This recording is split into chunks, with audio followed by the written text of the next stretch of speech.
Welcome to SVG-TV News and Sports for Monday, August 31st, 2015. I'm Laughlin Fraser with the details. Prime Minister Dr. Ralph Gonsalves last evening itemized this country's plan to aid in the rebuilding of Dominica in the wake of the devastation caused by Tropical Storm Erica, which has left over 20 dead and others unaccounted for. Speaking at a Unity Labour Party's rally in Chateaubelair on Sunday, August 30th, Dr. Gonsalves says his government will be doing all in its power to ensure that the lives of all Dominicans are made more comfortable and easier in this very difficult time. The storm, the landslides, the rainfall has hit every single part of Dominica. In St. Vincent, on Christmas Eve 2013, only certain parts of our country were affected badly. North Leeward, South Leeward, North Central Windward and North Windward. Other parts were affected, but those were the four main areas. What the storms which we have been having in the region tell us is that we are having climate change. The earth is getting warmer, and the storms which we are getting are more frequent and more devastating. The Prime Minister explains that a general assessment will be done before sending the materials and equipment to the disaster-stricken CARICOM nation. And we will have to give our comrades in Dominica some daily breakfast. I am waiting for the report by Tuesday morning as to the full stock and see what we can send for them in terms of materials. And I'm thinking about equipment too. See, I've spoken to the Chief Executive Officer of ECGC,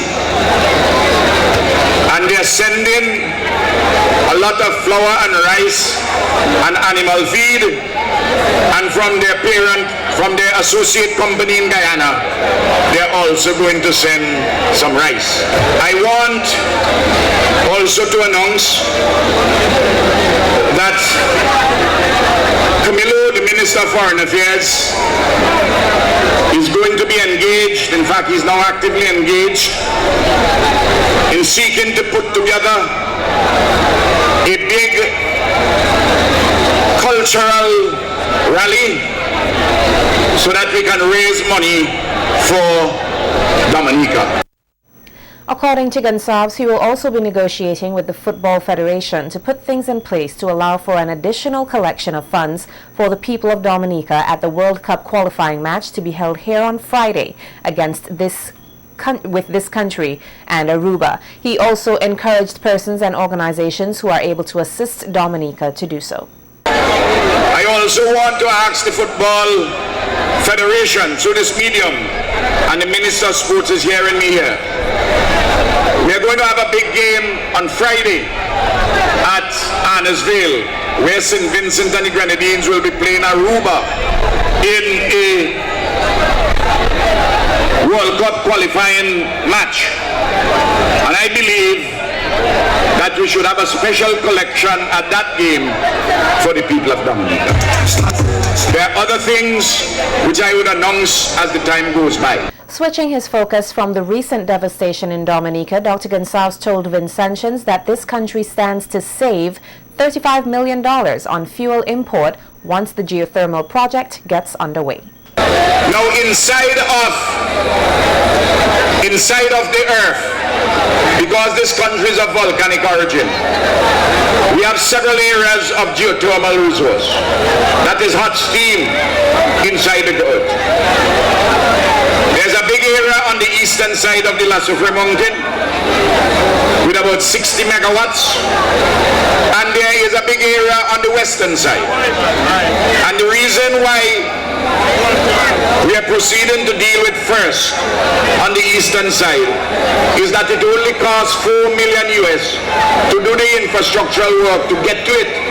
If we go on the western side, this Leeward side is going to cost $26 million US. So we are going to go first in that area. The geothermal resource which is there is 3 times our current peak demand. When we do the 10-12 megawatts, immediately we are going to be saving in fuel imports $35 million. The constituents of North Leeward are being urged to lobby their efforts to ensure that they receive as much benefits and attention from the government as any other constituency in St. Vincent and the Grenadines. This advice came from Carlos James, who is now making a bid to become the next area representative of the North Leeward constituency. James last evening vowed to bring useful and tangible changes to the area if elected as representative. There's the Chateaubriand Tongue Rehabilitation Project.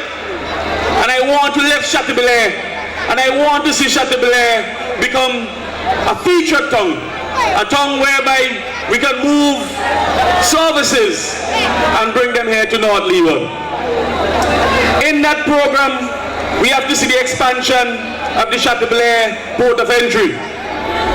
We have to see the rehabilitation of the Chateaubriand hospital to increase its efficiency and to move it into a smart hospital.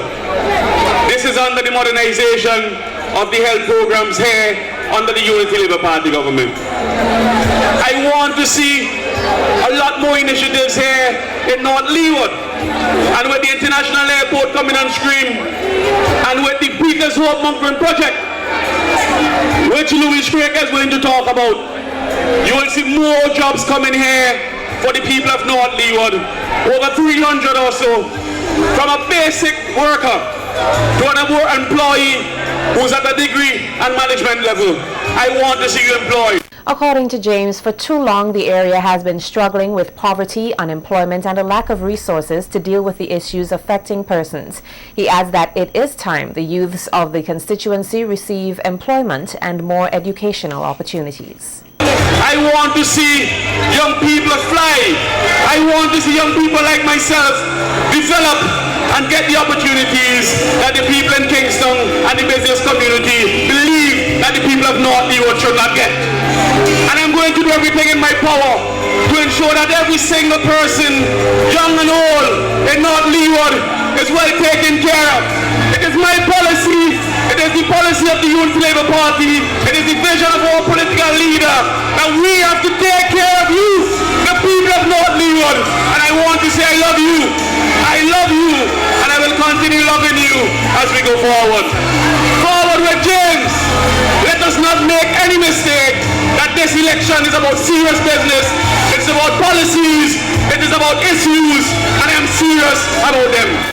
Acting Chief Immigration Officer of the Passports and Immigration Department, Beverly Walker, is denying claims that a Nigerian multi-billionaire businessman, Alhaji Dahiru Barau Mangal, has a Vincentian passport.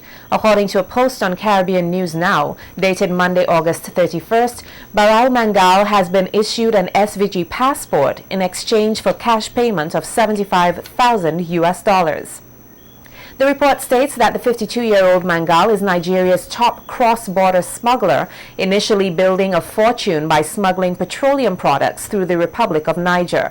He is also said to be the owner or operator of Nigerian-based air charter company Max Air, which has frequently been reported to the Nigerian Civil Aviation Authority for maintenance violations and the employment of unqualified flight crew and fake pilot's licenses, doctored logbooks, tape ratings, and questionable passports. The news report also claims that the college in Kingstown suddenly started taking Nigerian students in the last 2 years with an uncharacteristic absence of publicity on the part of the government. However, the acting chief immigration officer of the Passports and Immigration Department, Beverly Walker, says that such claims are untrue as there are no records of Barau Mangal ever paying for or being a holder of a Vincentian passport or ever coming to the shores of SVG. It was brought to the attention of the Passports and Immigration Department that based on a publication in the Caribbean News Now, a Nigerian national, Mr. Ahijai Dahiru Baru Managal, was issued a St. Vincent and the Grenadines passport in exchange for a cash payment of US $75,000. I wish to state categorically that this information is false and unfounded. A thorough check was made of our passport issuing system and no such name appears in our database. In addition, the records at our border management system reveal that Mr. Mangal never entered the state of St. Vincent and the Grenadines through any of our ports. The acting chief immigration officer chides persons for making and propagating false reports, which she says is tarnishing the reputation of the immigration department and SVG as a whole. That members of staff at the Passports and Immigration Department conduct their work with utmost diligence. St. Vincent and the Grenadines passports are only issued to citizens of the state after all relevant supporting documents are submitted and the necessary interviews are conducted. Such passports cost $150 EC for persons 16 years and over, and $80 EC for persons under the age of 16 years. It is very unfortunate that persons see it fit to malign the department, the government of St. Vincent and the Grenadines, and the country as a whole in spreading such falsehood. This country's Minister of Health, Clayton Bergen, has deemed communicable diseases and their risk factors as major public health problems in St. Vincent and the Grenadines. Bergen was at the time speaking at the launch of the 2015 National Health and Nutrition Survey, which was held at the National Emergency Management Organization, or NEMO, conference room. The survey was conducted by the Ministry of Health in collaboration with the Pan American Health Organization, PAHO, and the Caribbean Public Health Agency from 2013 to 2014. There were some 3,513 participants, of which 55.8% were females and 44.2% were males. The health minister says the statistics indicate that while SVG is making some strides, many still do not know that their poor lifestyle choices are aiding to their ill health. The overall response rate was 67.8%. The results from the survey are not all bad. There are areas that we have done well in and which we are making good progress. However, certain areas require immediate and urgent action if we are to tackle these risks and the risk factors in order to decrease the burden of non-communicable diseases on the population of St. Vincent and the Grenadines. The results have shown that 34% of the respondents have 3 or more of the risk factors, while approximately 55% of the respondents have 2 or more of these risk factors.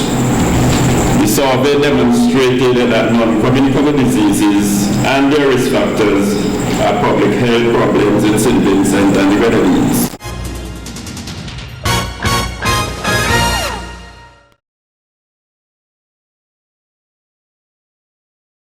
After 35 years of government service, Comptroller of the Customs and Excise Department, Grenville John, today served his last day in the post and is now home on pre-retirement leave.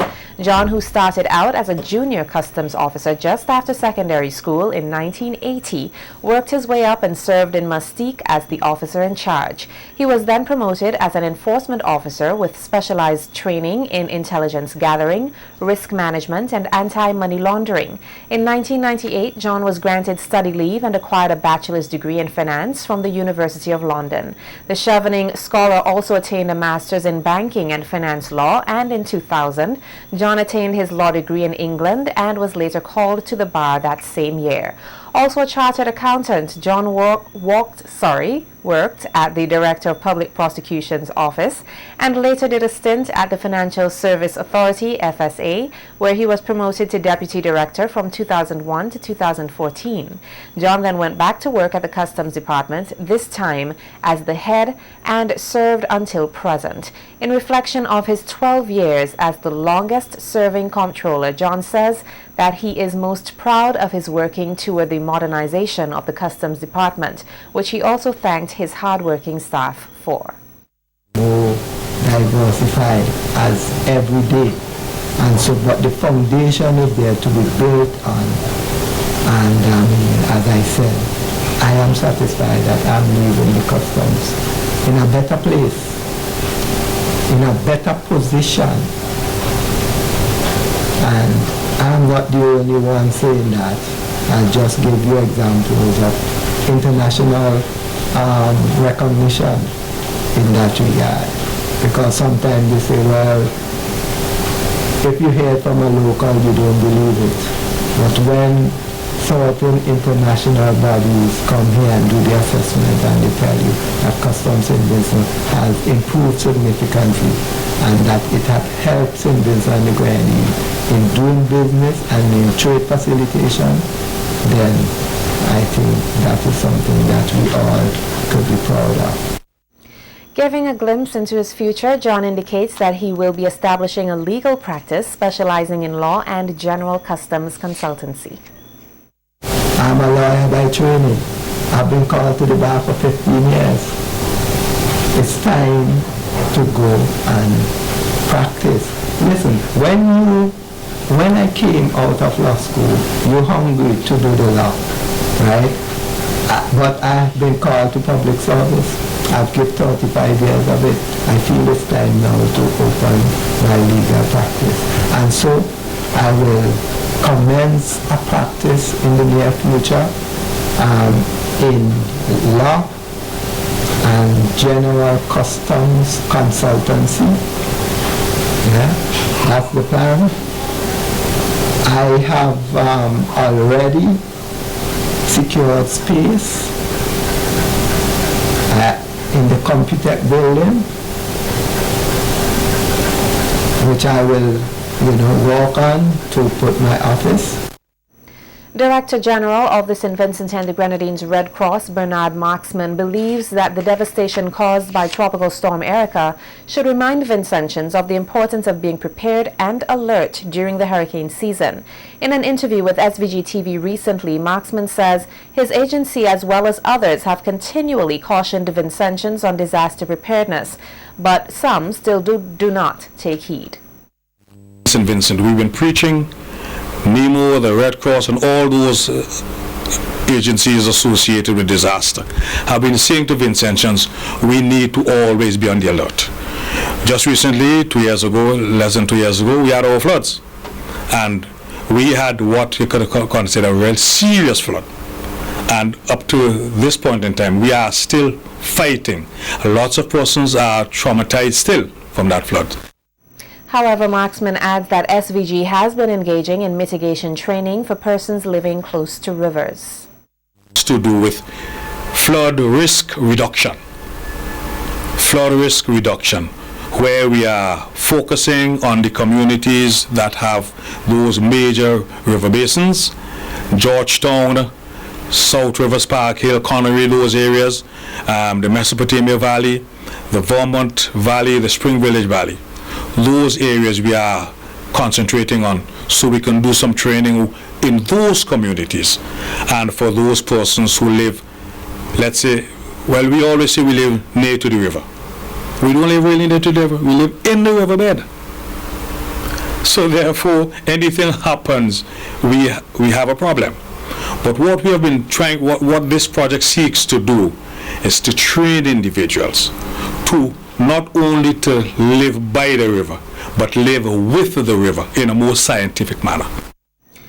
The 2015 Queen's Young Leaders Award winner, Vincentian Kenville Horn, is pleading with the government and other authorities responsible for the development and refurbishing of the sports facilities across the country to assist him in continuing his work with underprivileged and at-risk youth in the Rose Hall community. Horn says the playing field in the Rose Hall community is not safe and it poses a series of threats to the youth. He says while youths of Rose Hall need his help, he cannot do it alone.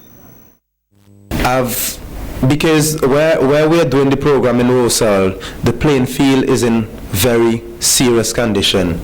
I'm asking for those in authority, those who can assist, to please just help us in cutting the playing field and, if possible, getting the surface level. Because it's very bad, it's very dangerous for the kids sometimes to be partaking in activities, and this is one of the playing field that the community depends on. So it's very important that we get help to cut the playing field, because if you go now and look at the condition of the playing field, it's in very bad condition. So I'm asking if we could please get somebody to assist us in getting the playing field cut. In news from the court, Carlson and Junior Solomon, 27 and 37 years old respectively, have been arrested and charged for a robbery which occurred in Barely on Wednesday, August 26, 2015 on 2 St. Lucia nationals. They are accused of depriving Tom Smith Williams of 1 cell phone and 1 watch valued at $490 EC dollars, and Noel Antoine of 1 wallet containing documents and 1,000 EC dollars in cash. Both accused were taken before Magistrate Rachel Brown Matthias earlier today, facing the indictable charge of which they were not allowed to plead. The police prosecution had no objection to his bail, which was allowed in the sum of $6,000 each with 1 surety. They were ordered to report to the Barely Police Station Mondays and Fridays between 6 a.m. and 6 p.m. and also ordered to surrender all travel documents to the court. November 3, 2015 is the date set for the preliminary inquiry. The 2 accused arrests stemmed from an incident at a dwelling at Barely where the St. Lucians were occupants. The accused are said to have armed themselves with guns, bottles and stones when they entered the house where the St. Lucians were staying. 15 young ladies representing each constituency here will soon vie for the title of Miss Unity Youths 2015. The event is scheduled for Saturday, October 3rd at the Victoria Park. The contestants used Sunday's ULP rally in Chateaubelair to familiarize themselves with the big stage and introduce themselves to the Vincentian public. I am inviting you to the Miss Unity Youth Pageant 2015 at the Carnival City, Victoria Park on the 3rd of October to see my fellow contestants and I as we grace the stage with a combination of passion, brilliance and creativity. Good night, Chateau, representing one of the most vibrant constituencies. I am 19-year-old Zonesimo, Miss South Windward. Labour loves you, Gustus loves you, and I love you. 4 in a row, forward we go. I am 18-year-old Arian Usman. I reside in the beautiful community of Sandy Bay on the 3rd of October at the Carnival City, Victoria Park. You will see how talented my people are. I am contestant number 3. So remember to scream when you hear my name along. Night, everyone. I am a 21-year-old Lachlan Little of Redemption Sharks, and I will be representing the constituency of Central Kingston. I thank you. The date has been set. I am inviting you on the 3rd of October to witness 15 beautiful young ladies vying for the title Miss Unity Youth 2015. I am 16-year-old Michaelia Govan, hailing from the peaceful village of Lago Heights. Come and witness me, for I am in it to win it without any mistakes. Good night, ladies and gentlemen. I am 24 years old, Tuan Simon, representing the beautiful constituency of East St. George. Date, October 3rd. Venue, Caribbean City, Victoria Park. I invite each and every one of you to come out as we, our beautiful